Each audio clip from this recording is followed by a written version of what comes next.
ఓం సహనావతు సహనౌ భునక్తు సహ వీర్యం కరవావహై తేజస్వినావధీతమస్తు మా విద్విషావహై.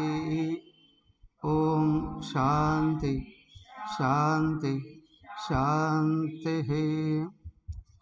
ఓం గురుర్బ్రహ్మా గురుర్విష్ణుః గురుర్దేవో మహేశ్వరః గురురేవ పరం బ్రహ్మ తస్మై శ్రీ గురవే నమః. ఓం ప్రపన్నపారిజాతాయ స్తోత్రవేత్రైకపాణయే జ్ఞానముద్రాయ కృష్ణాయ గీతామృతదుహే నమః.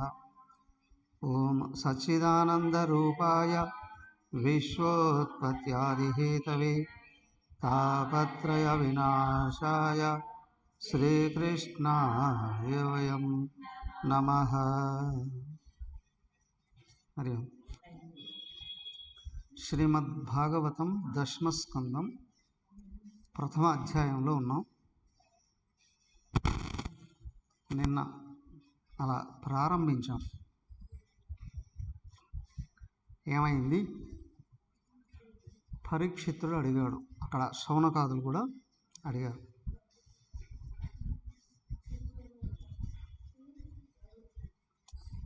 శౌనకాదులు కూడా అడిగారు,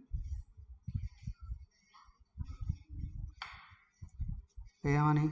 అయ్యా, సూర్యచంద్ర వంశాలను గురించి విస్తారంగా చెప్పావు, యదువంశం గురించి జస్ట్ ఒక్క మాట చెప్పి వదిలేసావు. అక్కడ మాకు యదువంశాన్ని గురించి విపులంగా చెప్పవయ్యా. ఎందుకు అంటే, నారాయణ భగవానుడు యదువంశంలో శ్రీకృష్ణుడిగా పుట్టాడు. ఆయనే ఒక అంశతో ఆదిశేషుణ్ణి బలరాముడిగా పుట్టించాడు. వాళ్ళిద్దరూ చేసిన లీలలు, చూపించినటువంటి అద్భుతాలు, వాళ్ళ యొక్క దివ్య చరిత్ర మళ్ళీ మళ్ళీ మళ్ళీ బాగా వినాలనుందయ్యా. దాని గురించి నాకు విపులంగా చెప్పవా అని అడిగాడు. శుక మహర్షి అత్యంత ఆనందంతో చెప్తాను, విపులంగా చెప్తానయ్యా, ఎదుగో అని చెప్పబోతూ ఉన్నాం. ఏమని? 10 శ్లోకాల వరకు పూర్తి చేశాం. అడుగుతున్నాడు, నారాయణ భగవానుడు పుట్టింది ఎక్కడ? పుట్టింది ఎక్కడ కృష్ణుడిగా? పుట్టింది ఎక్కడ? నారాయణ భగవానుడు కృష్ణుడిగా పుట్టింది ఎక్కడ? మధురలో.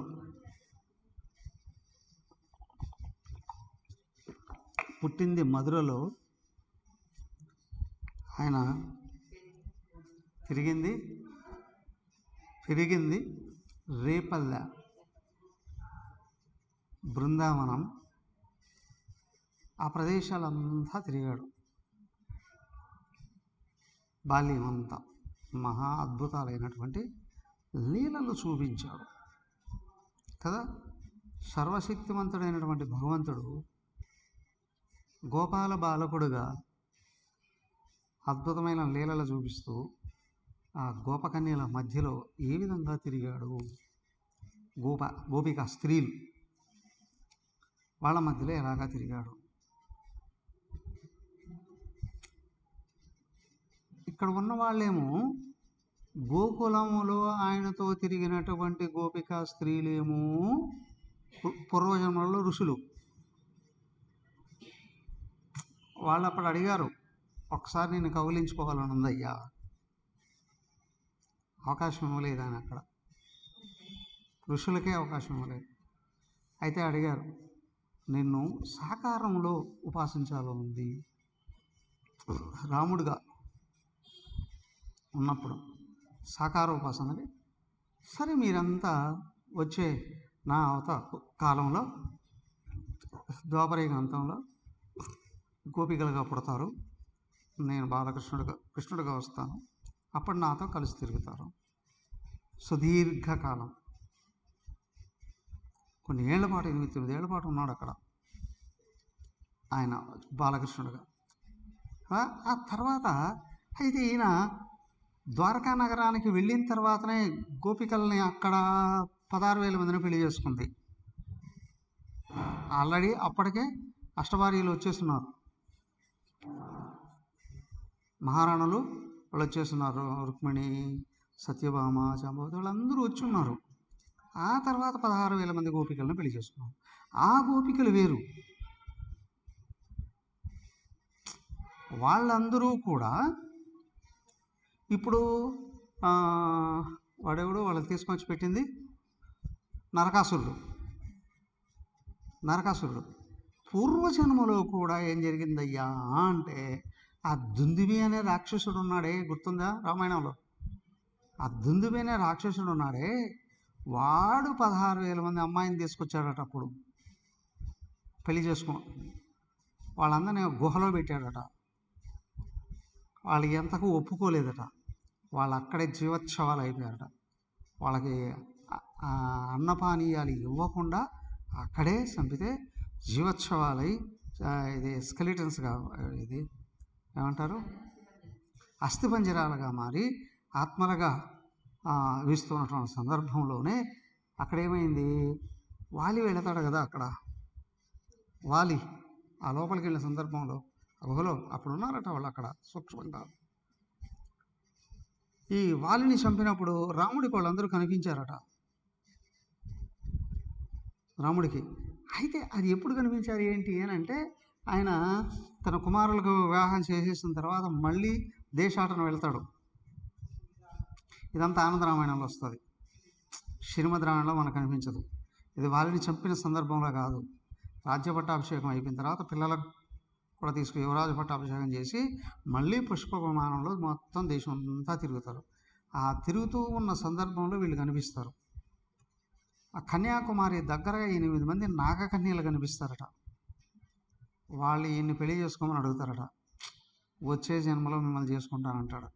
వాళ్ళేనట ఇక్కడ అష్టభార్యలు.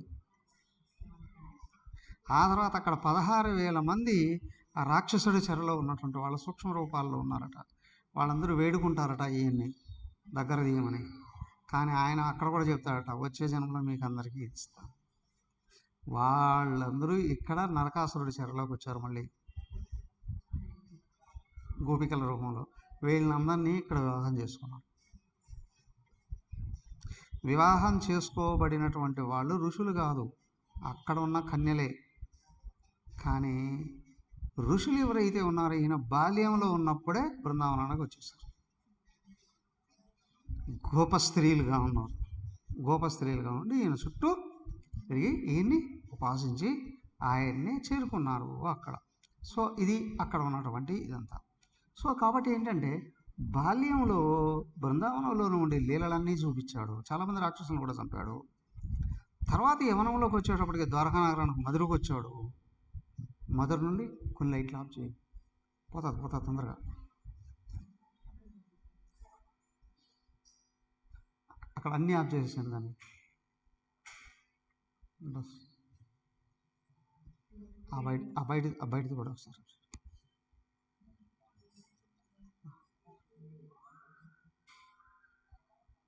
చాలా ఇంకా వస్తుంది, ఇది కావాలిగా, ఇంకేం కాదు, ఉంచేయండి, అది ఉంచండి, ఏం కాదు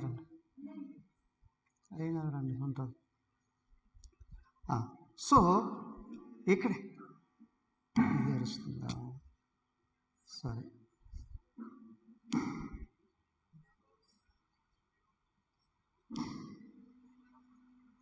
ఇప్పుడు ఏమైంది? ఆయన మళ్ళీ ఈ యవనంలోకి వచ్చేటప్పటికి అక్కడ అష్టవిధ భార్యల్ని పొందాడు. అక్కడ ఉన్నప్పుడు మధురలో ఉన్నప్పుడే భార్యలందరినీ తీసుకొచ్చుకున్నాడు. అయిపోయింది.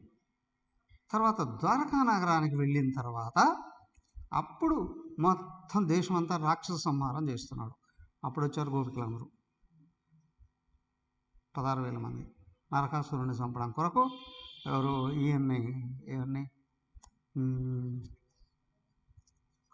ఎవరిని తీసుకెళ్తారు? సత్యభామదేవిని తీసుకెళ్ళిపోవడం, నరకాసురుని చంపి 16,000 మందిని అక్కడ పొందాడు.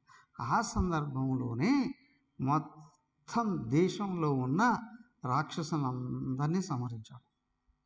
ఆ సంహరిస్తూ ఉన్నటువంటి సందర్భంలో చివరిగా కురుక్షేత్ర సంగ్రామం కూడా వచ్చింది. కురుక్షేత్ర సంగ్రామం వచ్చింది. దాని తర్వాత కూడా కొంతమంది రాక్షసులను చంపాడు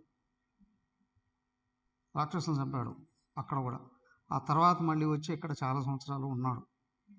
ఎవరు? చాలా రోజులు హస్తినాపురంలో కూడా ఉన్నాడు. మళ్ళీ కలుసుకున్నారు, కురుక్షేత్రంలో కలుసుకున్నారు, అన్ని చోట కలుసుకున్నారు. ఇది ఏంటంటే 3 స్థాయిల్లో ఉంటుందండి. బాల్యంలో లీలలు, యవనంలో వివాహం, తర్వాత పెద్ద అయిన తర్వాత మొత్తం రాక్షస సంహారం, ధర్మ సంస్థాపన కూడా జరిగింది కదా. అలాగా ఇది కనిపిస్తుంది మనకు. సో ఇప్పుడు ఏంటంటే అదంతా నాకు వివరంగా చెప్పవయ్యా అంటే, చెప్తానయ్యా విను అని అన్నాడు. ఇక్కడ సౌనకాద ఋషులు అడిగినప్పుడు సూతుడు అదే మాట అంటాడు. తర్వాత పరీక్షితుడు అడిగినప్పుడు సుఖమహర్షి కూడా ఇదే విషయం చెప్తాడు. అది కొనసాగుతూ ఉంది. ఏమయ్యా? సుఖవాచ్ సమ్యగ్ వ్యవసిత బుద్ధి తవ రాజర్షి సప్తమ వాసుదేవ కథాయాంతే యజ్ఞాత నైష్టికీ రతి. హరి ఓం. ఆన్లైన్లో ఉన్నవాళ్ళు కూడా రోజుకు 3 అధ్యాయాలు చదువుకొచ్చుకోండి. దాన్ని వివరించడం జరుగుతుంది. ఓకే. దెన్ 149వ పేజీ 15 శ్లోకం నుండి ఇప్పుడు శుకుడు చెప్తున్నాడు. ఏమయ్యా? వాసుదేవుని గురించి అడిగారు కదా, నేను స్పష్టంగా ఆయన గురించి మీకు చెప్తాను. ఏమైంది? అక్కడ మూలం ఉంటుంది, తీసుకో. లాభం లేదుగా. భాగవత మూలం. ఓకే. ఈయన చెప్తూ ఉన్నారు. ఏమిటి అని అంటే, శ్రీకృష్ణుడు అవతరించబోయే ముందే భూమి మీదంతా రాక్షసులు నిలబడున్నాం. అక్కడేమో త్రేతాయుగం ఆరంభంలో రామచంద్రుడు పుట్టాడు. త్రేతాయుగ ఆరంభంలో రామచంద్రుల వారు పుట్టారు. రాముడు పుట్టాడు. ఓకే. లైటింగ్ సరిపోతుంది కదా మీకు? ఈ ఒక్కటే అది వేసుకోండి అక్కడ. రైట్.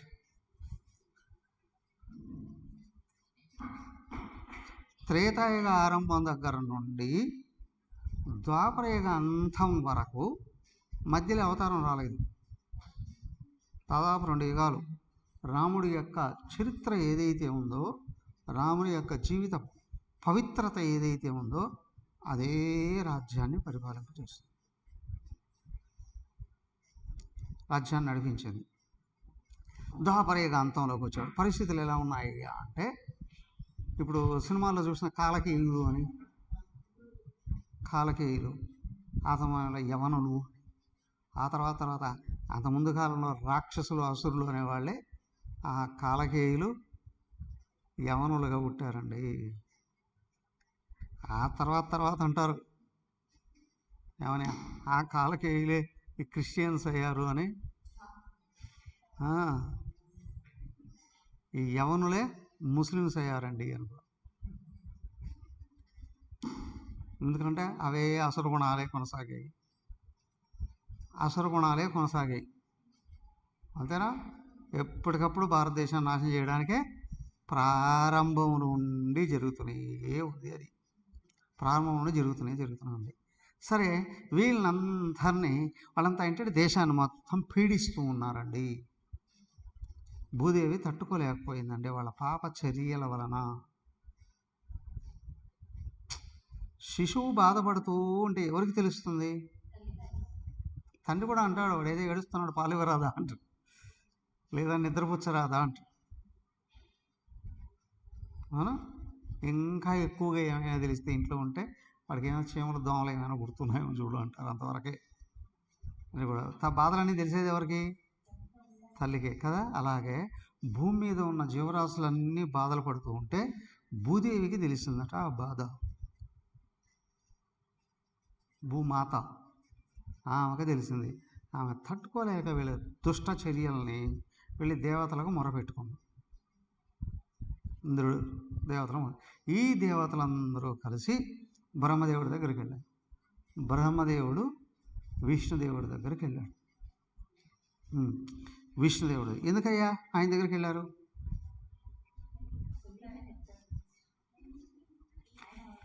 అవునా? అందరూ కలిసి ఎమ్మెల్యేకి మొరపెట్టుకోవచ్చు. ఎమ్మెల్యే మంత్రి గారికి, ఆ మంత్రి గారు ముఖ్యమంత్రికి చేత కాకపోతే ఏం చేస్తారు? ప్రధానమంత్రి గారి దగ్గరికి తీసుకెళ్ళినట్లుగా కదా నేరుగా జగన్నాయకుడు విష్ణుమూర్తి దగ్గరికి తీసుకెళ్ళారు. తీసుకెళ్తే ఆయన అన్నాడు, మీరేం బాధపడకండి, నేనే పుడుతూ ఉన్నాను యదువంశంలో కృష్ణుడిగా పుట్టబోతూ ఉన్నాను. నా యోగమాయ దుర్గగా అక్కడ పుడుతూ ఉంది, యశోదకు పుడుతూ ఉంది. ఆ తర్వాత దేవతలందరూ కూడా వాళ్ళ వాళ్ళ అంశములతో భూమి మీద జన్మిస్తూ ఉన్నారు. మరి నేను అక్కడ ఉండి, నాతో పాటు చెప్పాడు ఆదిశేషుడు కూడా బలరాముడుగా వస్తూ ఉన్నాడు. నేను భూమి మీద నివసిస్తూ మొత్తం దుష్ట సంహారం అంతా చేస్తాను, కాబట్టి మీరెవరు భయపడకండి అన్నాడు. భయపడకండి అని చెప్పాడు. ఓకే, వీళ్ళందరూ కూడా సంతోషించి ఎవరికి వాళ్ళు ఎక్కడికక్కడ వెళ్ళిపోయారు. అప్పుడు ఏమైందయ్యా? వచ్చేసాడు ఈయన యదువంశంలోకి వచ్చాడు. యదువంశంలో రాబోతూ అక్కడే చెప్పాడు కదా, ఈయన దేవకి వస్తువులకు పుట్టబోతున్నాను అనే విషయం. కానీ ఆ సందర్భంలో ఏం జరుగుతుందయ్యా అని అంటే, దేవకీదేవి ఎవరి కూతురు? ఉగ్రసేనుడికి ఔరసపుత్రిక. ఉగ్రసేనుడు కూడా ఇంకా భార్యలు ఉన్నట్టున్నారు. అందులో ఒక భార్య కొడుకు కంసుడు.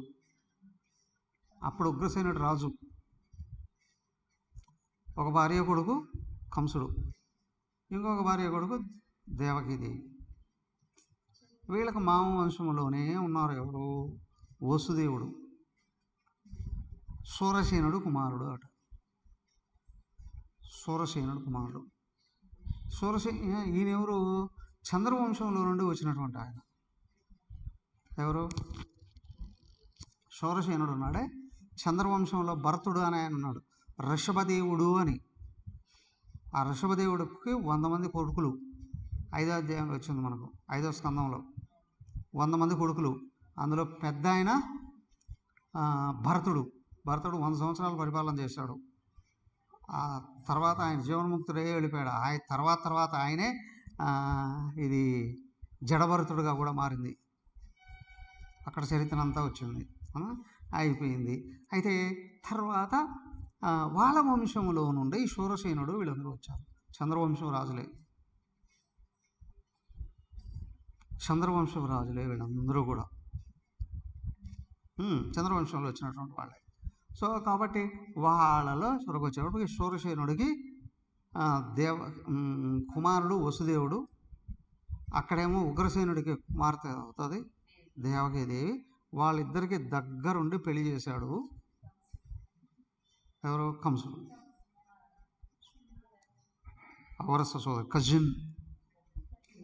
Cousin sister. గుణాలు అప్పుడు రాక్షసులు అని అనలేం. అక్కడ ఏంటంటే వంశం రాక్షసు కాదు, రాక్షస గుణాలతో పుట్టాడు. కాలకేయులు యవనులు ఉన్నారు అక్కడ.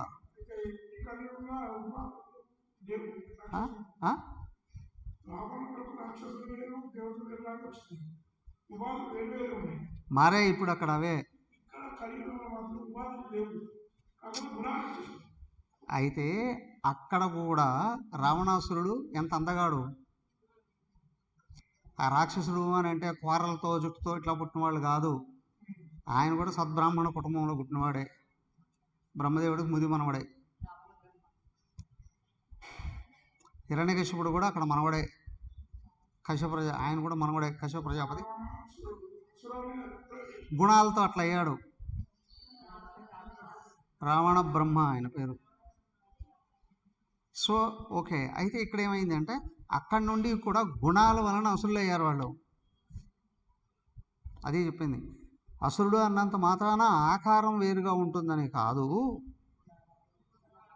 గుణాలు ఆ విధంగా ఉన్నాయి. అసుర గుణాలు, దైవీ గుణాలు అన్నారు కదా 16వ అధ్యాయంలో, భగవద్గీత 16వ అధ్యాయంలో. ఆ గుణాలతో పుట్టినటువంటి వాళ్ళు. దానికే ఏంటంటే కశ్యప ప్రజాపతి కుమారులే అటు దేవతలు ఇటు రాక్షసులు కూడా. దితికి పుట్టిన వాళ్ళందరూ దైత్యులయ్యారు, అదితికి పుట్టిన వాళ్ళందరూ ఆదిత్యులయ్యారు, దేవతలయ్యారు. సో తల్లి ఏ గుణాలతో పెంచుతూ ఉందో వాళ్ళ వంశం అదే అవుతుంది,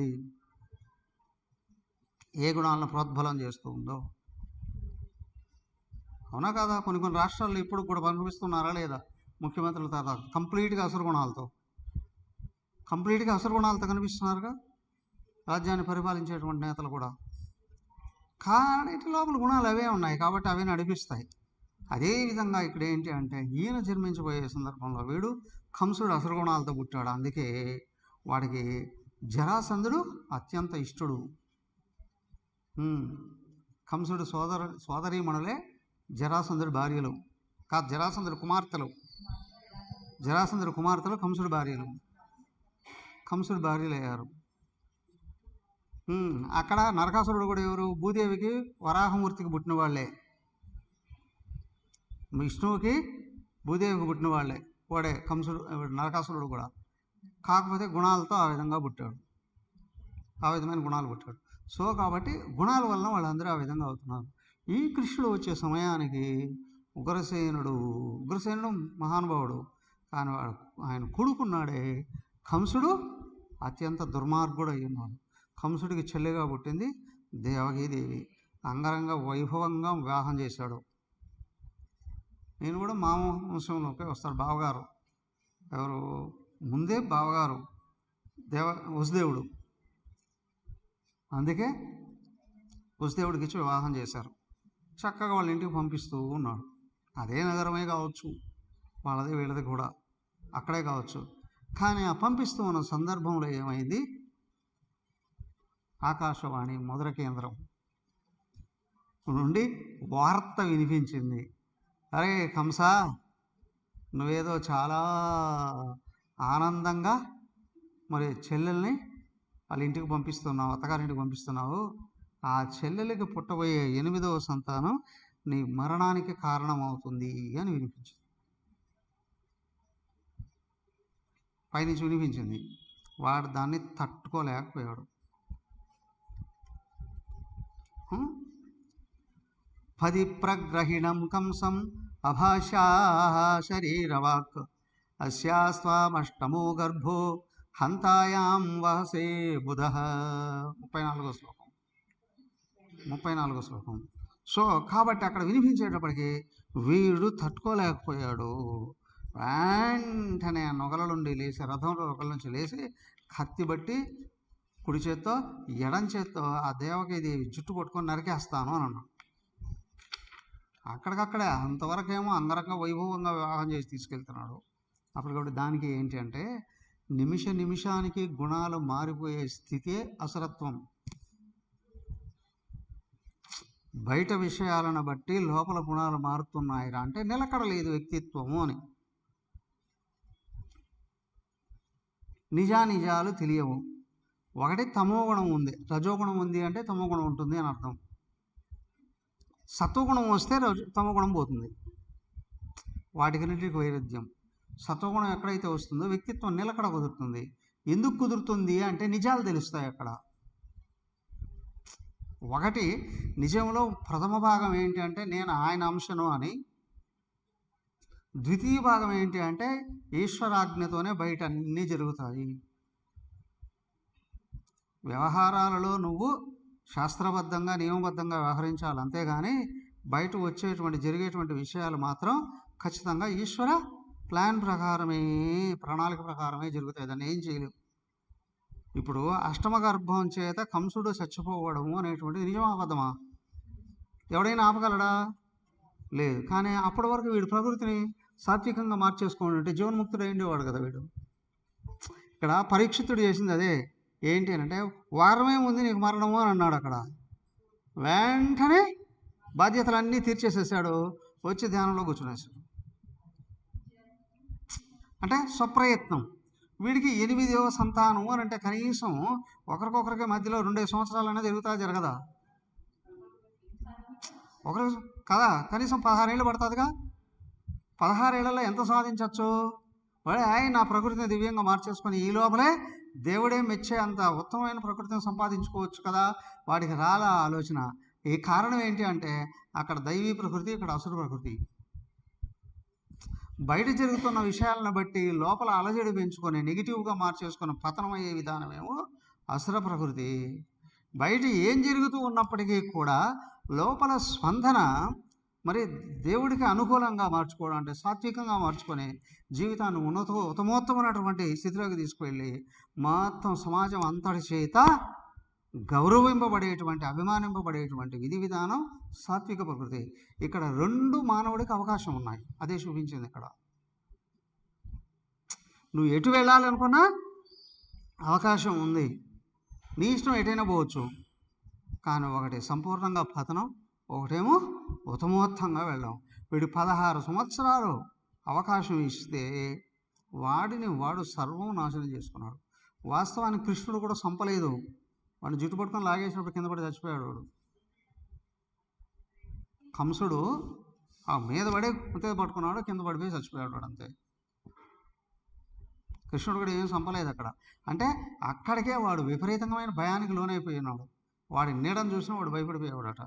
24 గంటలు మత్తులో ఉండేవాడట భయంతో. సత్తానేమో.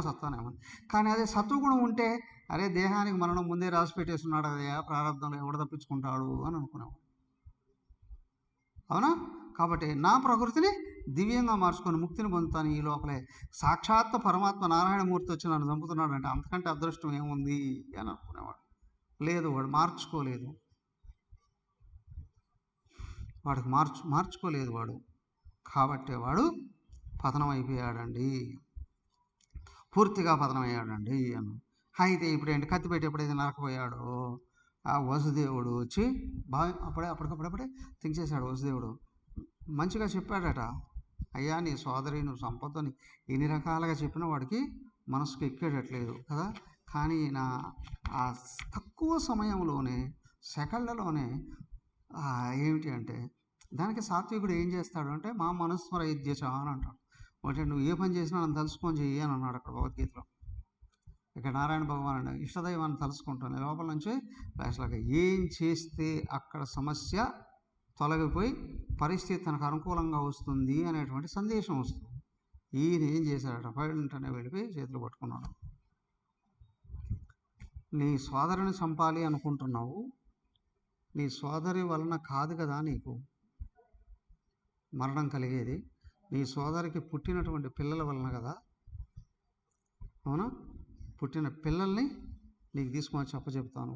చాలా చెప్పాడు, సోదరుని చంపకూడదు, పాపం వస్తుంది, ఏం వాడు పట్టించుకునేటట్లేడు. నీ సోదరికి పుట్టినటువంటి పిల్లల్ని నీకు తీసుకొని చెప్పచెప్తాను, నువ్వు వదిలేసేయను. వాడు ఎందుకంటే కొంచెం సోదరి మీద ప్రేమ ఉంది, అప్పుడు చంపలేకపోయాడు. రెండోది పిల్లల వల్ల కదా, పిల్లల్ని తీసుకొచ్చి ఇస్తున్నాడు. ఇస్తాడా ఇవ్వడా, కానీ వసుదేవుడి మీద నమ్మకం ఉంది. వసుదేవుడు మాట ఆడితే తప్పడు అనే నమ్మకం ఉంది కాబట్టి వదిలేశాడు. ఇక్కడ బాగా చూడండి, అత్యంత క్లిష్టమైన పరిస్థితులలో కూడా ఎవరు కాపాడుతారు? భగవంతుని తెలుసుకుంటే కాపాడుతాడు. వీడికేమో ఒక పక్క రాజు కావాలని, ఇంకొక పక్క చావకూడదు అని. రాజు కావాలంటే సంపదలు భోగాలు కావాలి, ఇంకొకటి మరణ భయం. ఇవే వ్యక్తిని సర్వనాశనం చేసేది.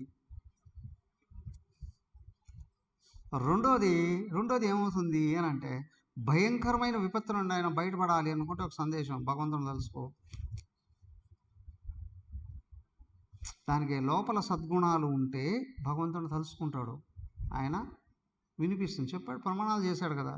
అనన్యాశ్చింతయంతో మాం ఏ జనా పర్యుపాసతే తేషాం నిత్యావ్యక్తానం యోగక్షేమం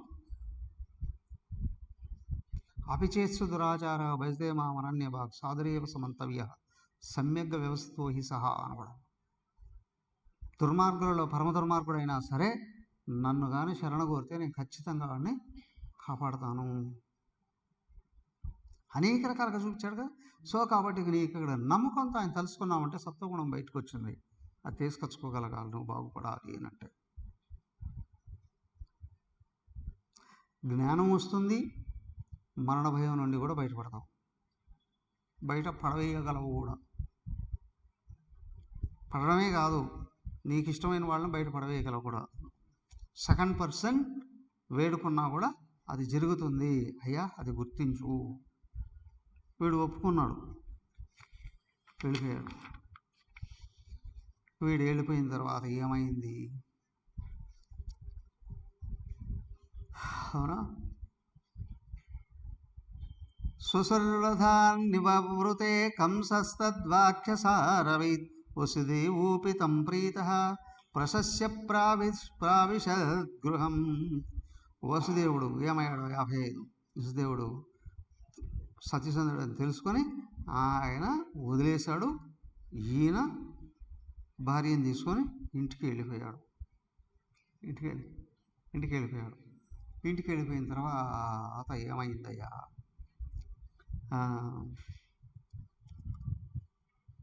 ఆయన మాట ఇచ్చాడు కదా, ఇంక భయపడాల్సిన అవసరం లేదని అనుకున్నాడు, వెళ్ళిపోయాడు. వెళ్ళిపోయిన తర్వాత కానీ వాడు అసురగుణాల్లో ఉన్నవాడుగా, వాడి గుణాలు ఎప్పుడైనా మారచ్చు. అసురగుణాల్లో ఉన్నవాడు అంటే ఆవరణ విక్షేపాలు అని తమో గుణం రజోగుణంలో నిండిపోయిన వ్యక్తి ఎవరైతే ఉన్నారో వాడికి స్థిర నిర్ణయాలు ఉండవు, నిరంతరం మారిపోతాయి. వాడే అసురుడు అనేది. ఇక్కడ దైవాంశ సంభూతుడు అని అంటే పుట్టుకతోనే సత్వగుణాలతో పుట్టాడు అంటే దైవాంశ సంభూతుడు, దైవీ గుణాల్లో ఉన్నటువంటి వాడు. వీడు ఒక్కసారి మాట ఇచ్చాడు అంటే ఇక తప్పడు, సత్వగుణంలో ఉన్నటువంటి వాడు. ఇక్కడైతే ఆ జాతి అండి, ఈ జాతి అండి, ఈ జాతి అని కాదు. మానవుడు దైవ జాతిలోకి వెళ్ళొచ్చు, అసలు జాతిలోకి వెళ్ళొచ్చు. తను చేస్తున్నటువంటి పనులు, పెంచుకుంటున్నటువంటి గుణాలు, ఇవి రెండే ఉపాసన.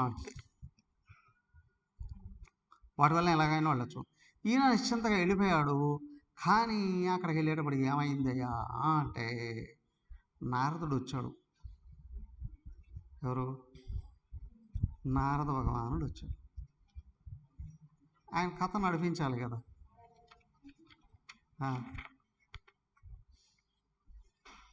నారదుడు వచ్చి ఏం చేశాడు? విషయాన్ని మళ్ళీ విశదంగా చెప్పాడు.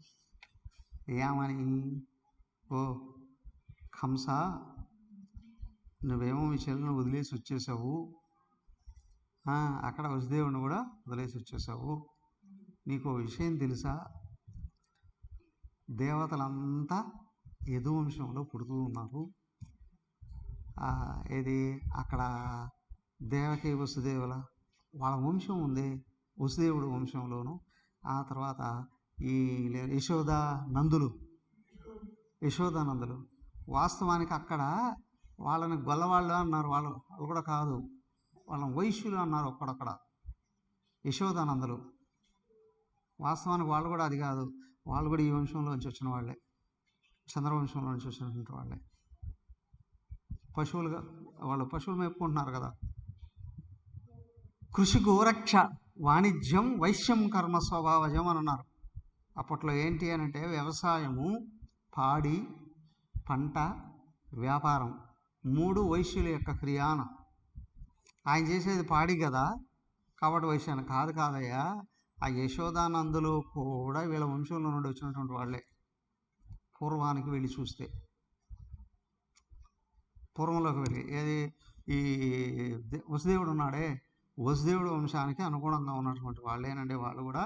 కాబట్టి కృష్ణుడు అక్కడికి వెళ్ళిపోయి అక్కడ పెరుగుతూ ఉన్నాడు కదా. చిన్నపిల్లడప్పుడు పుట్టాడు, వెళ్ళిపోయాడు కదా. దీనికి ముందే సంతానం కలగడం లేదు నీకు. ఆ యశోద నందుల వంశంలోనూ ఇక్కడ వసుదేవుడు వంశంలోనూ దేవతలందరూ పుట్టారయ్యా. నువ్వేమో అసుర లక్షణాలతో పుట్టావు. అసుర సంహారం కొరకు నారాయణమూర్తి ముందే ఆ దేవతలకు అందరికి మాట ఇచ్చి దేవతలు నారాయణమూర్తి కూడా పుట్టబోతూ ఉన్నారు, నువ్వు కొంచెం జాగ్రత్తగా ఉంటే మంచిది అని చెప్పేసి వెళ్ళిపోయాడు.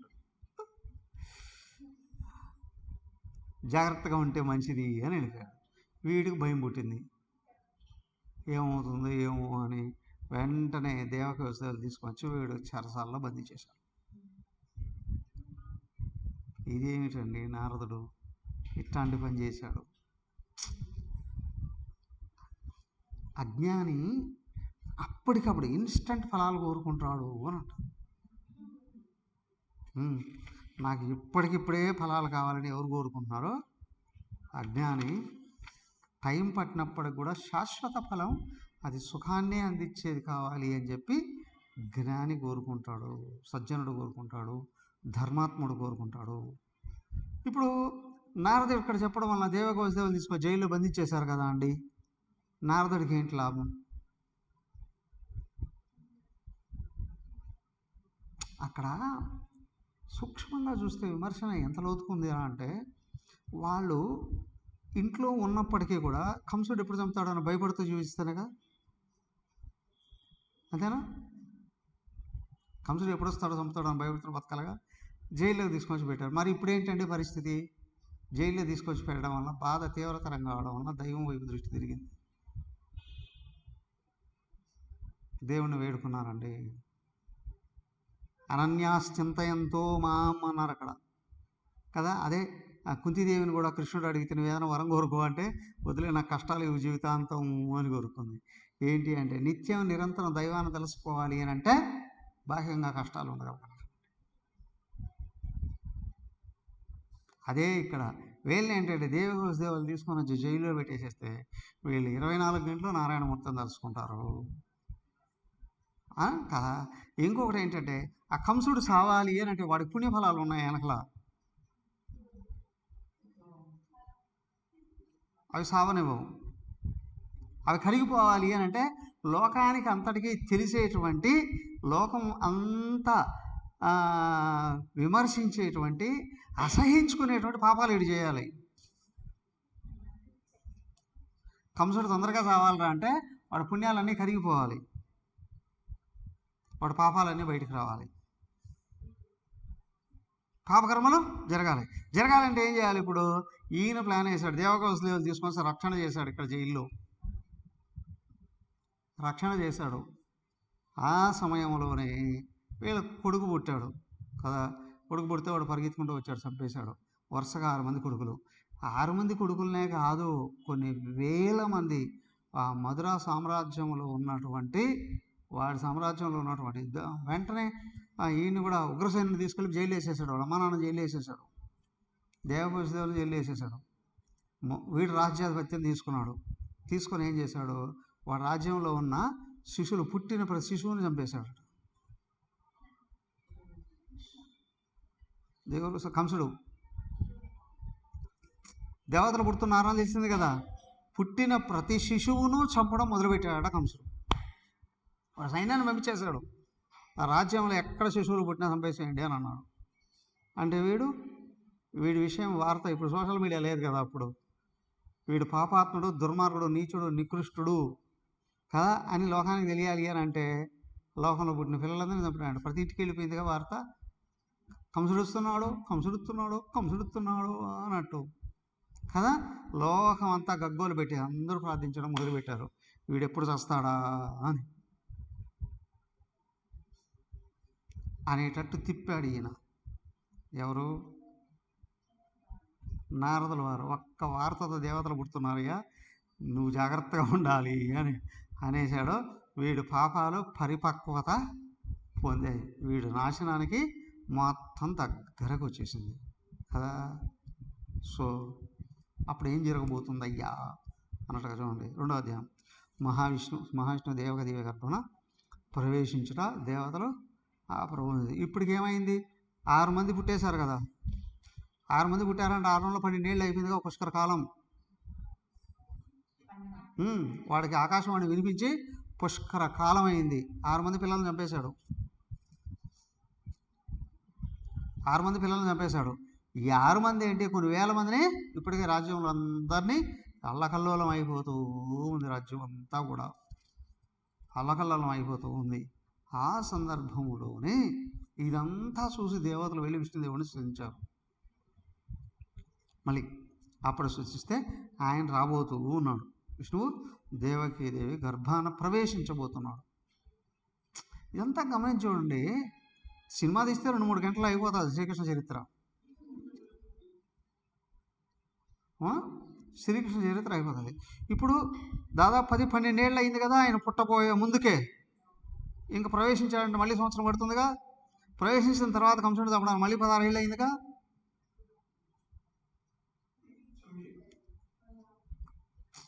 కృష్ణుడు అక్కడ ఆకాశవాణి పలికిన తర్వాత కృష్ణ జన్మ వచ్చేటప్పటికి 6 మంది పిల్లలు పుట్టేసినారు దేవక వసుదేవులకి. దాదాపు 10-12 ఏళ్ళు అయిపోయి ఉంటుంది. ఇప్పుడు కృష్ణుడు గర్భంలో ప్రవేశించబోతున్నాడు. ఇంకొక సంవత్సరం పుట్టేటప్పటికి దగ్గర కొద్ది రోజులు అటు ఇటో ఆయన ఎవరు, బలరాముడు. 7వ గర్భం బలరాముడు, 8వ గర్భం ఈయన. 7వ గర్భం గురించి జననాన్ని గురించి చూపించలేదు అక్కడ. ఏమైంది అది కూడా అడగబోతాడు ఈయన. అడిగితే ఆ విషయం కూడా చెప్తాడు. అయితే ఇప్పుడు కృష్ణుడు పుట్టిన తర్వాత కంసుడు చెప్పేటప్పుడు మళ్ళీ 10-16 ఏళ్ళు దాకా అయింది. దాదాపు 30 ఏళ్ళు అయిందిగా. 30 ఏళ్ళు ఒక రాక్షసుడి కింద దాదాపు 30 ఏళ్ళు అయింది.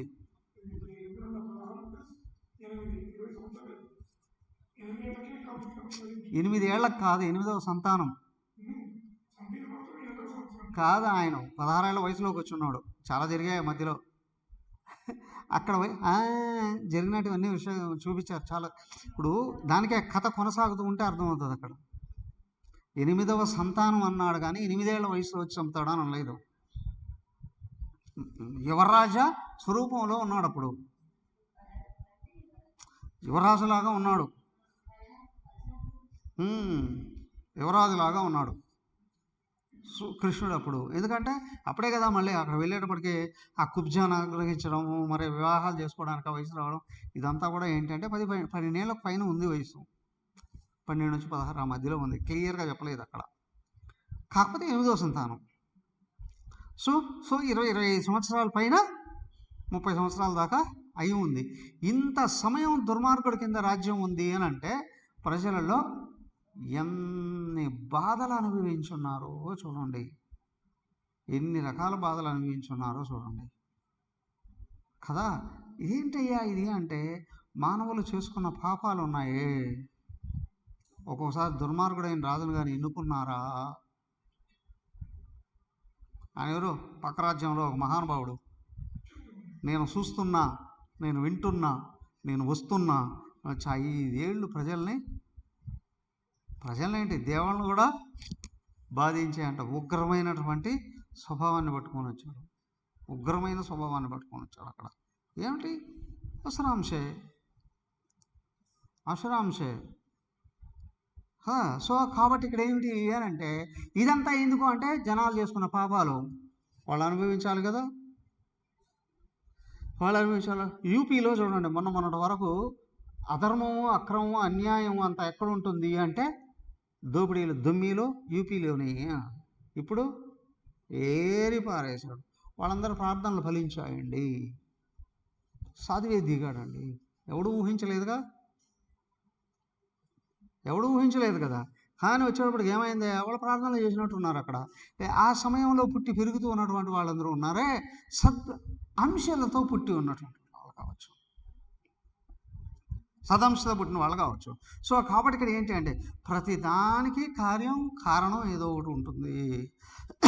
హఠాత్తుగా భూమి మీద ఏమీ జరగవు. అలాగే ఇప్పుడు నారాయణమూర్తి రాబోతూ ఉన్నాడు.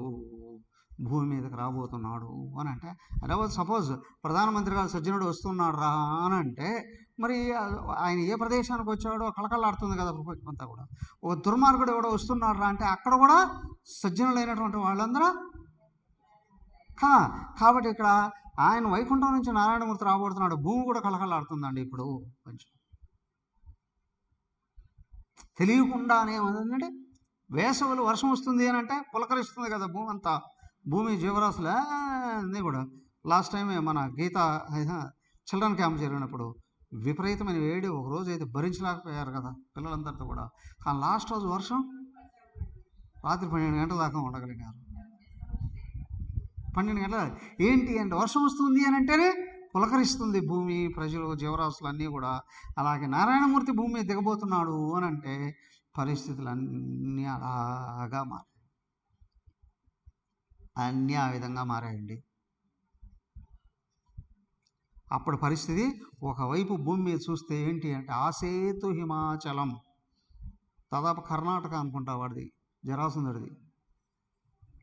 జరాసంధుడు కర్ణాటక దగ్గర ప్రధాన ప్రదేశ్,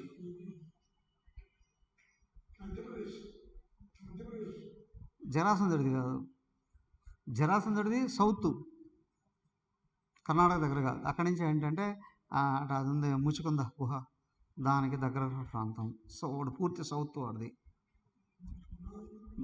ఉత్తరప్రదేశే కదా మధుర ఉత్తరప్రదేశ్, అక్కడి నుంచి వచ్చింది. రుక్మిణి వాళ్ళది మహారాష్ట్ర, నాగపూర్. రుక్మిణి ఇటుపక్క సౌత్ ఇండియా నుండి. సరే ఓకే, ఏంటి అంటే సౌత్ ఇండియా నుండి వీళ్ళంతా. ఆసేతు హిమాచలం రాక్షసులతో నిండిపోయింది మొత్తం, హిమాచలం వరకు. అదేగా అస్సాం నరకాసురుడిది అస్సాం, గౌహతి ప్రతిష్టానపురము, గౌహతి అది. సో కాబట్టి మొత్తం రాక్షసులతో నిండిపోయింది. వాళ్ళంతా ఎక్కడికక్కడ ఈ కంసుడితో కలుస్తున్నారు, మీటింగులు చేసుకుంటున్నారు, జరుగుతుంది కదా.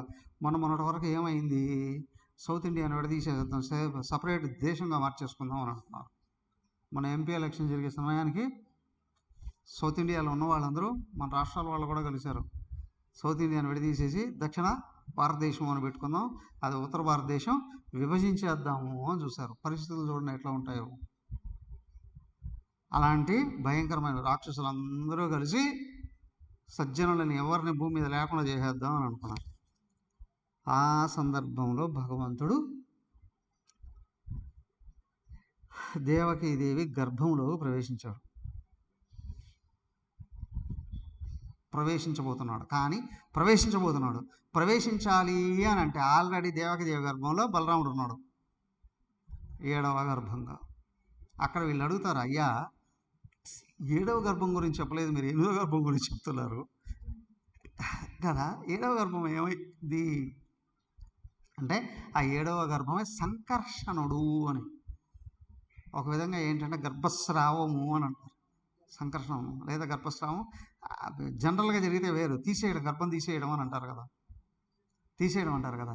కానీ చెప్పాడట, యోగమాయగా చెప్పాడట, తర్వాత నువ్వు ముందే వెళ్ళిపోయి ఏం చేస్తావు అని అంటే, దేవకీదేవి గర్భంలో ఈయన ఆదిశేషుడు ఉన్నాడు, 7వ నెల ఏదో అయిందట, అప్పుడు రూపం పూర్తిగా తయారైంది.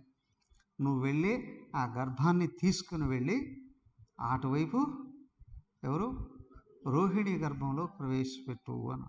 రోహిణి ఎవరు? రోహిణి కూడా వసుదేవుడి భార్యే. వసుదేవుడికి 13 మంది భార్యలు. అయితే ఈ కంసుడి దెబ్బకు భయపడి ఒక్కొక్కరు ఒక్కో చోట నివసిస్తున్నారట. ఆమె నందుడికి సోదరి.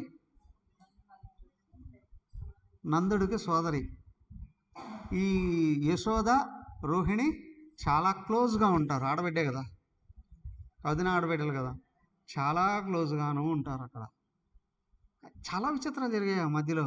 ఏంటి అంటే అంతవరకు ఆమెకేం గర్భం లేదు, భర్త కూడా లేడు దగ్గర. సడన్గా గర్భం వస్తే పరిస్థితి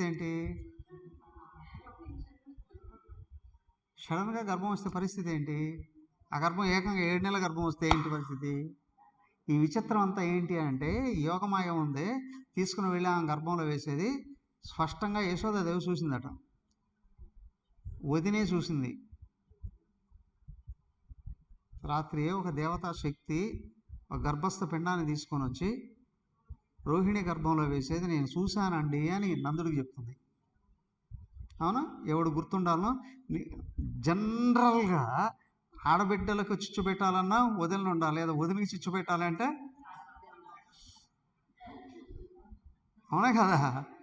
అలా కదా? కానీ ఇక్కడ భగవంతుడు ఏం చేశాడు చూడండి, ఈ వదిన దగ్గర నుండి సాక్ష్యాన్ని ఏర్పాటు చేసి తీసుకొని వచ్చేసాడు, ఇంకెవరికి కనిపించలేదు. వెంటనే ఏం చేశాడు, తన సచివులందరినీ తీసుకొని వచ్చి పెట్టి ఈ నందుడు ఉన్నాడే జరిగిన విషయం అంతా అందరికీ చెప్పేశాడు. అందరికీ చెప్పడం కాదు, మొట్టమొదట వసుదేవుడికి వార్త పంపించాడు. వసుదేవుడికి వార్త పంపించారు. అక్కడ ఏమైంది, ఆమె గర్భస్రావం అయిపోయింది అని చెప్పేశారు. ఎవరికి? దేవకీదేవికి కదా. అట్లా ఉంటుంది. మరుసటి రోజే రోహిణికి గర్భం వచ్చేసింది అని చెప్పేశారు. ఆ సందర్భంలోనే దౌమ్యుడు వీళ్ళ కులగురువు, ఆ కులగురువు వచ్చి జరిగిన విషయం చెప్పేశాడు, వెళ్ళిపోయాడు. భర్తకు తెలియాలి కదా, నువ్వు నాకు దూరంగా ఉంటే నువ్వు గర్భిణి అయ్యావు అంటే ఎట్లా జరుగుతుంది అనేటువంటి కదా. అక్కడ వాళ్ళ గురువు గారి ద్వారాగా తీసుకొని వచ్చి ఇక్కడ జరిగింది చెప్పిచ్చేసేసారు. ఇదంతా ఏంటి? అదే ఈశ్వర సంకల్పము అనేటువంటిది కదా. ఆమెకు అక్కడ గర్భం ఆమె సీక్రెట్గా వసిస్తుంది, ఎవడికి తెలియకుండా ఆమె అక్కడ నివసిస్తుంది. అంటే ఆమె గర్భం వచ్చింది అందరికీ తెలిసిందంటే మళ్ళీ ప్రమాదం, కంసుడి దగ్గరికి వెళ్ళిందంటే పుట్టాడు చంపేస్తాడేమోనండి. అక్కడ తెలియనియకుండా అక్కడ పెంచాడు. ఈమె గర్భస్రావం అయిపోయింది అని అనుకున్నారు కదా. కొద్ది రోజుల్లోనే నారాయణమూర్తి నేరుగా ఆమె గర్భంలోకి వెళ్ళిపోయాడు. అయితే చెప్పాడు యోగమాయకి, నువ్వు ఆయన్ని తీసుకుని వెళ్ళిపోయి రోహిణి గర్భంలో వేసి, అవునా, నువ్వు యశోద గర్భంలో ప్రవేశించు, నేను ఇక్కడ దేవకీదేవి గర్భంలోకి ప్రవేశిస్తాను. తర్వాత నేను జన్మించిన తర్వాత నేను యశోదాదేవి దగ్గరకు వస్తాను, నువ్వు ఇక్కడ దేవకీదేవి దగ్గర వచ్చిన తర్వాత నీకు ఈ విధంగా జరగబోతుంది. అది జరిగిన తర్వాత నీకు ఆ మరణం, యోగమాయకు మరణం ఏంటి? మరణమేమీ లేదు. కానీ ఈ భూమి మీద నువ్వు అనేక ప్రదేశాలలో అనేక పేర్లతో పిలువబడి కొలవబడతావు అన్నాడు. అదే పేర్లు చెప్పాడు ఇక్కడ 11-12 శ్లోకాలలో 157వ పేజీ. నిన్నే దుర్గా, భద్రకాళి, విజయ, వైష్ణవి, కుముద, చండిక, కృష్ణ, మాధవి, కన్యక, మాయా, నారాయణి, ఈశాని, శారద, అంబిక అనేటువంటి పేర్లతో దేశంలో అనేక ప్రదేశాలలో నువ్వు కొలవబడతావు. ఆమెకు యోగమాయకు కూడా వరం ఇచ్చేశాడు ఆయన. చెప్పాడు ఆ రోహిణి గర్భం నుంచి పుట్టబోయే ఆయన బలరాముడు అనే పేరుతో ఆయనకు కూడా 3 పేర్లు చెప్పారు అక్కడ. అవునా? దేవకీదేవి గర్భం నుంచి లాక్కొని రాబడి రోహిణి గర్భంలో వేశాడు కాబట్టి సంకర్షణుడు అని, ఆయనకున్నటువంటి ఉన్నతమైన గుణాల చేత రాముడు అని, పరమసాత్వికుడు గుణాలతో రాముడు అని, ఆ తర్వాత ఆయనకున్న బల సంపదతో కూడి బలరాముడు అని కూడా పిలువబడతాడు. ఆ విధంగా నేను ఇక్కడ కృష్ణుడిగా పిలువబడతాను అని చెప్పేశాడు. అన్నీ ముందే ప్లాన్, పుట్టకముందే అన్నీ ప్లాన్ చేసి చెప్పేశాడు. చెప్పేసిన తర్వాత ఇంకా వెళ్ళు అన్నాడు. ఆమె వెళ్ళిపోయిన తర్వాత ఆమె తీసుకుని వెళ్ళిపోయి అక్కడ నేరుగా బలరాముని తీసుకుని వెళ్ళి అక్కడ ప్రవేశపెట్టింది. ఈయన ఇక్కడ ప్రవేశించాడు. ప్రవేశించడంతోనే ఈ తల్లి ఎవరు, దేవకీదేవి ముఖం మీద ఒక్కసారిగా వెలుగు వచ్చేసింది. చీకటి ఇంట్లో లైట్ వేస్తే ఎట్లా వస్తుందో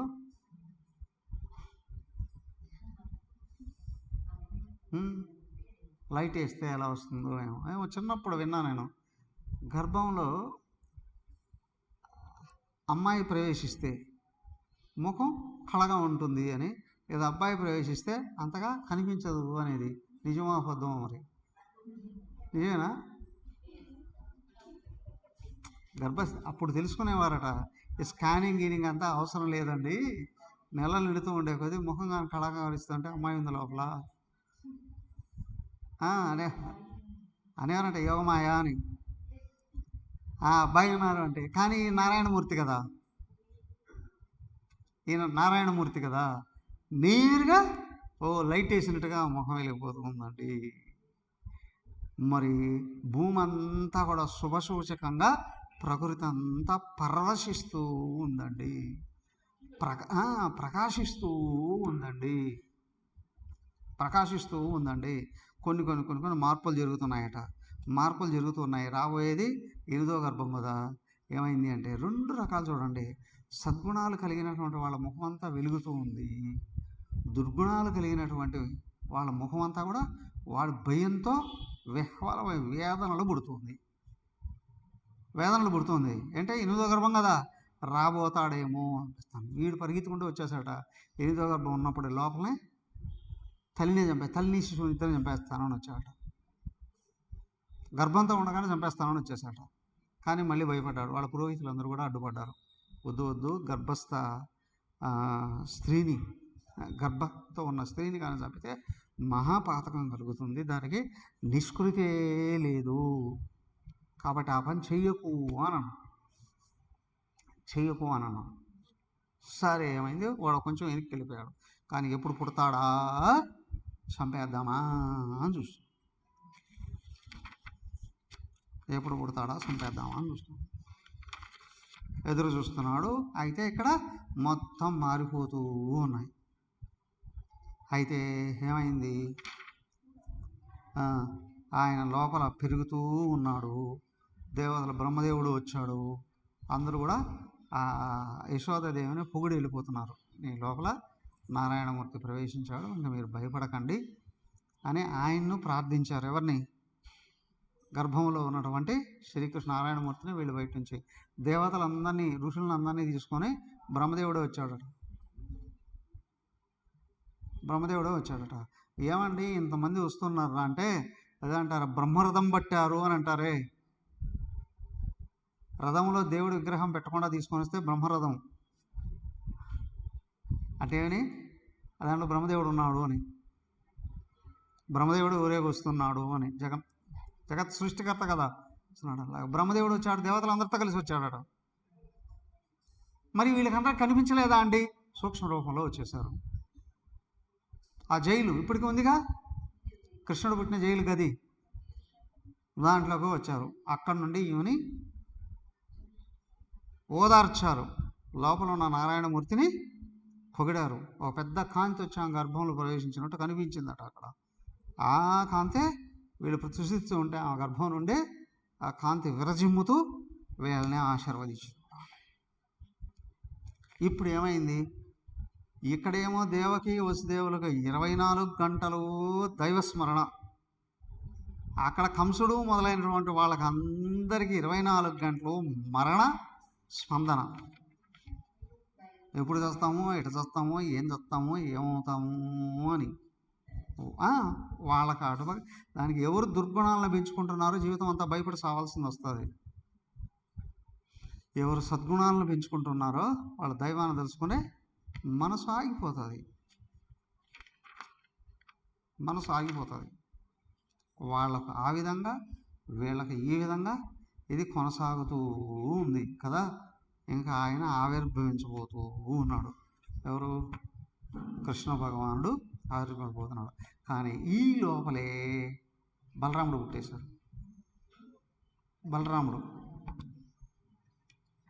పుట్టేశాడు. ఎందుకంటే కొన్ని నెలల ముందు ఆయన జన్మించేశాడు. చాలా సీక్రెట్గా పెంచుకుంటున్నారు.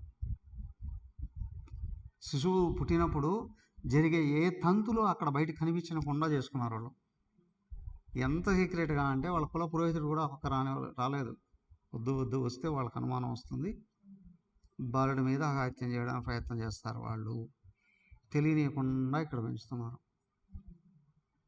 అయితే కృష్ణుడు జననం అయిన తర్వాత తెలిసే విషయాలన్నీ అప్పటి నుంచి ప్రయోగించాడు వాడు. ఒక్కొక్కరు పూతన, శకటాసురుడు, తృణావర్తుడు, రాక్షసులందరినీ వాడే పంపించాడు. వాళ్ళందరినీ అక్కడ పంపించాడు. ఈ లోపల వీళ్ళు తెలియనివ్వలేదు. బలరాముడు పుట్టాడు, జాగ్రత్తగా లోపల విషయాలను బయటికి తెలియనివ్వకుండా గోప్యంగా రహస్యంగా వీళ్ళు పెట్టుకున్నారు. తర్వాత కృష్ణుడు జన్మించబోతున్నాడు. ఎప్పుడు, ఏమిటి, ఎలా, రేపు చూద్దాం. మరి రేపు కృష్ణ జననం. ఓం కాయేన వాచా మనసేంద్రియైర్వా బుద్ధ్యాత్మనా వా ప్రకృతే స్వభావాత్ కరోమి యద్యత్ సకలం పరస్మై నారాయణాయేతి సమర్పయామి. శ్రీమన్నారాయణాయేతి సమర్పయామి.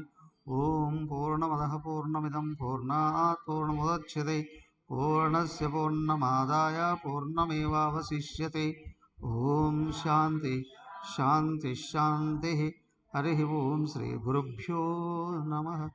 హరి ఓం.